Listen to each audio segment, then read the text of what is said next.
혹시 술자리에서 취해 실수한 적 있으신가요? 아무리 필름이 끊겨도 하지 말아야 할 말이 있습니다. 이런 말을 하게 되면 상대에게 상처 주거나 우리 자신을 곤란한 상황에 빠뜨리게 합니다. 오늘은 취해도 남에게 절대 하면 안 되는 말 3가지에 관해 이야기 나눠보고자 합니다. 구독과 좋아요는 무료입니다. 여러분의 클릭 한 번이 영상을 제작하는 데 큰 도움이 됩니다. 첫째, 돈 자랑하지 마라. 돈을 자랑하면 얻을 수 있는 것은 무엇일까? 잠시의 자만감일까? 실제로 부유하고 현명한 사람들은 돈을 자랑하면 얻는 것보다 잃는 것이 많다는 것을 잘 알고 있다. 돈을 자랑하거나 부유함을 과시하는 습관이 있는 사람들은 쉽게 타인의 이용 대상이 되며 그것은 마치 자신의 삶을 하루하루 깎아내리는 것과 같다. 고향 친구 민수의 이야기다. 민수는 어릴 적부터 가난한 집안에서 자랐다. 그래서인지 돈에 대한 집착이 심했다. 그는 어릴 때부터 나는 장사해서 꼭 큰 부자가 될 거야. 라며 꿈을 키웠다. 그런 민수가 어느 날 은퇴 후 업장을 차렸다는 소식을 전해왔다. 처음 업장을 찾아갔을 때 많은 손님들이 줄을 서서 기다리는 모습을 보고 민수의 성공을 진심으로 축하해 줬다. 그런데 그 성공이 민수를 변화시켰다. 민수는 만날 때마다 돈 자랑을 했다. 그의 말투, 행동, 태도 모두가 허세로 가득 찼다. 그런 그를 보며 나는 점점 민수와의 만남이 부담스러워졌다. 그래서 결국 나는 민수와 연락을 끊었다. 그 후 몇 년이 지나 연락이 끊겼던 민수의 소식을 들었다. 코로나19로 인해 업장이 망한 민수. 그는 돈을 모아두지 않고 흥청망청 썼던 탓에 결국 모든 것을 잃었다. 그런데 민수의 불행은 그것만이 아니었다. 돈 많은 걸 알고 사기꾼이 붙어서 좋은 투자처라며 민수를 꼬셨다는 소식을 들었다.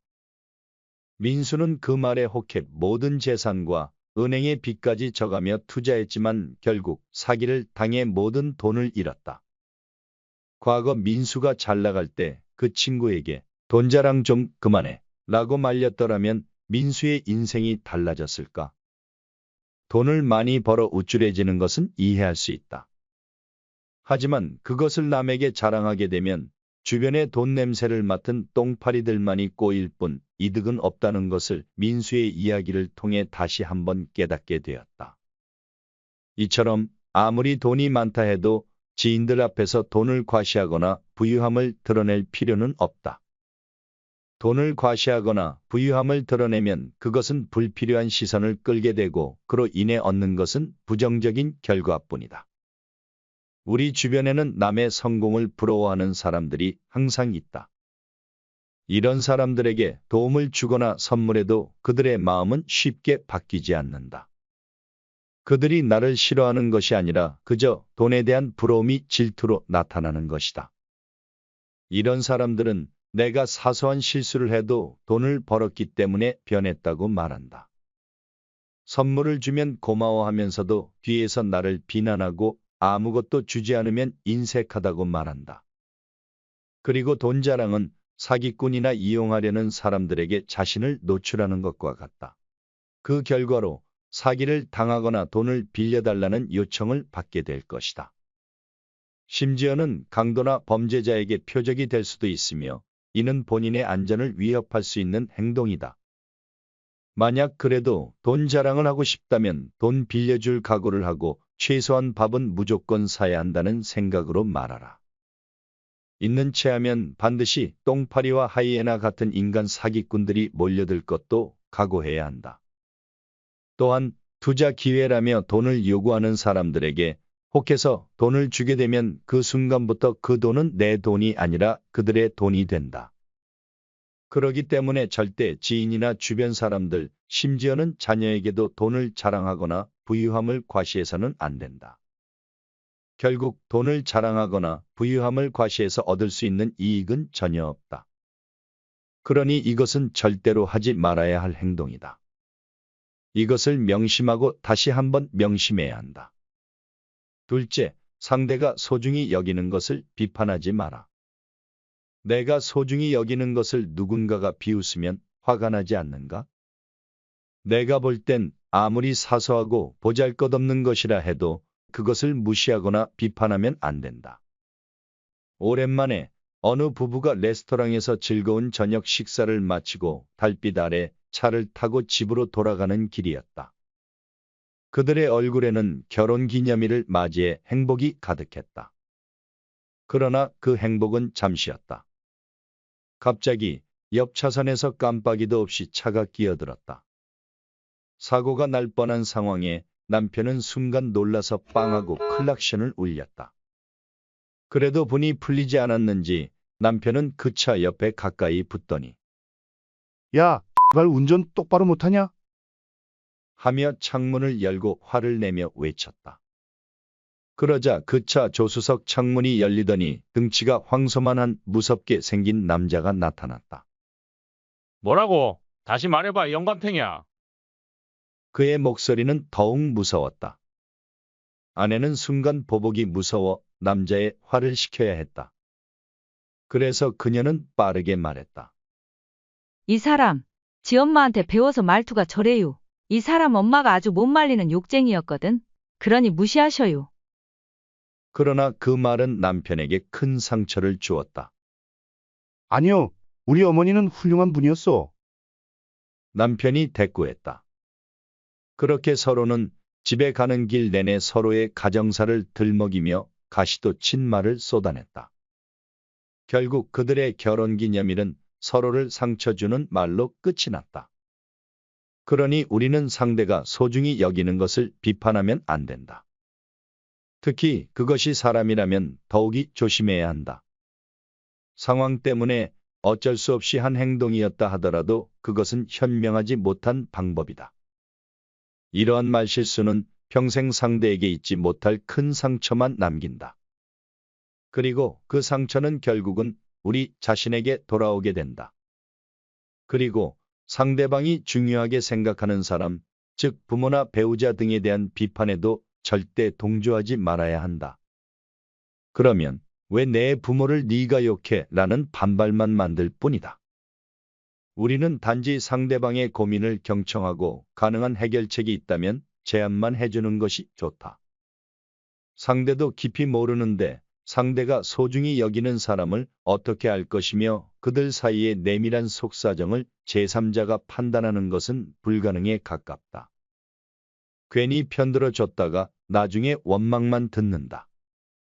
아무리 사실이더라도 그 나이 먹고 그렇게밖에 말하지 못하냐며 상대와 등을 지는 경우도 있다. 결국 이런 비난을 겪은 사람은 자기는 결국 그들에게는 남이었다는 사실을 깨달을 뿐이다. 세 번째, 애매하게 아는 것을 잘 아는 척하지 말라. 21세기 정보화 시대인 현재는 유튜브, 블로그 등 각종 근거 및 출처가 확실하지 않은 정보들이 계속해서 쏟아져 나오고 있다. 그런데 유튜브나 기사에서 수박 겉핥기식으로 들었던 정보를 진짜 자신이 직접 보고 경험한 것처럼 이야기하는 사람들이 있다. 그들은 얕은 지식을 바탕으로 모든 일에 의견을 내며 전문가처럼 행동하곤 한다. 그러나 본질적인 질문이나 비판을 받게 되면 금방 미천이 드러나면서 두루뭉술하게 얼버무리며 넘어가거나 화를 내면서 상황을 전환한다. 왜 이런 행동을 하는 걸까? 그들은 자신의 무지나 부족함을 인정하기 어려워하거나 다른 사람들에게 인정받고 싶어하는 욕구 때문에 아는 척을 하게 된다. 또한 사회적인 압력이나 경쟁에서 뒤처지지 않으려는 욕구도 아는 척을 하는 이유 중 하나일 수 있다. 그리고 인터넷과 같은 매체를 통해 쉽게 정보에 접근할 수 있게 되면서 사람들은 자신이 어느 정도 지식을 보유하고 있다고 착각하기도 한다. 이러한 착각으로 인해 전문가나 경험자의 조언을 무시하는 경우도 있다. 그러니 이것은 매우 위험한 행동이기도 하다. 우리의 삶은 정말 복잡하다. 만약 내가 겪은 일과 정말 비슷해 보이는 일이라도 미묘한 부분에서 차이가 있을 수 있기 때문에 함부로 남에게 내 의견을 확신하고 판단해서는 안 된다. 또 내가 내린 답이 상대의 상황에는 들어맞지 않을 수도 있기 때문에 언제나 말에 일말의 가능성을 열어두어야 한다.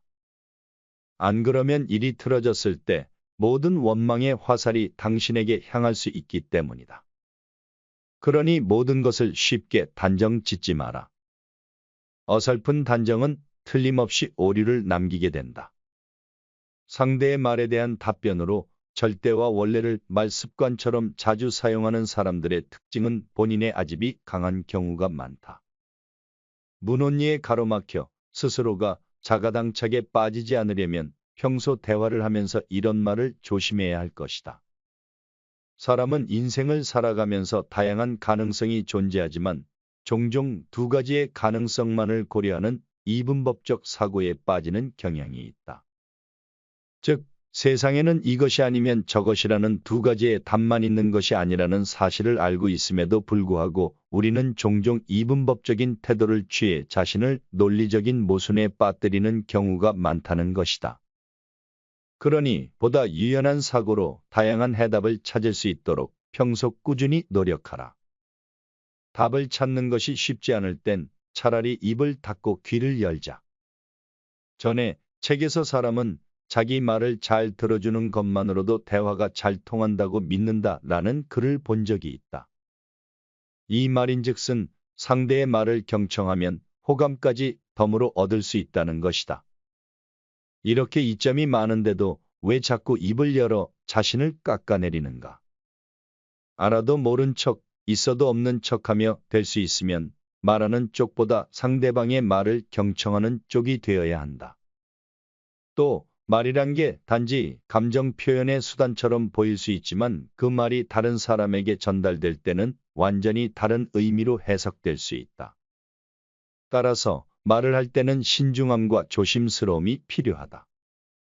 말이 적은 사람은 그만큼 신중하게 생각하고 깊이 있는 생각을 하며 다른 사람에 대한 배려심이 있는 것을 뜻하기도 한다. 마지막으로 말은 입 안에 있을 때와 입 밖에 나올 때 그 차이가 상당히 크다. 말이 아직 입 안에 있을 때는 그 말은 우리의 통제 아래에 있다. 하지만 말이 입 밖으로 나오는 순간 우리는 말에 의해 지배받게 된다. 즉, 우리가 한 말에 의해 우리 자신이 이끌려 다니는 상황이 발생하는 것이다.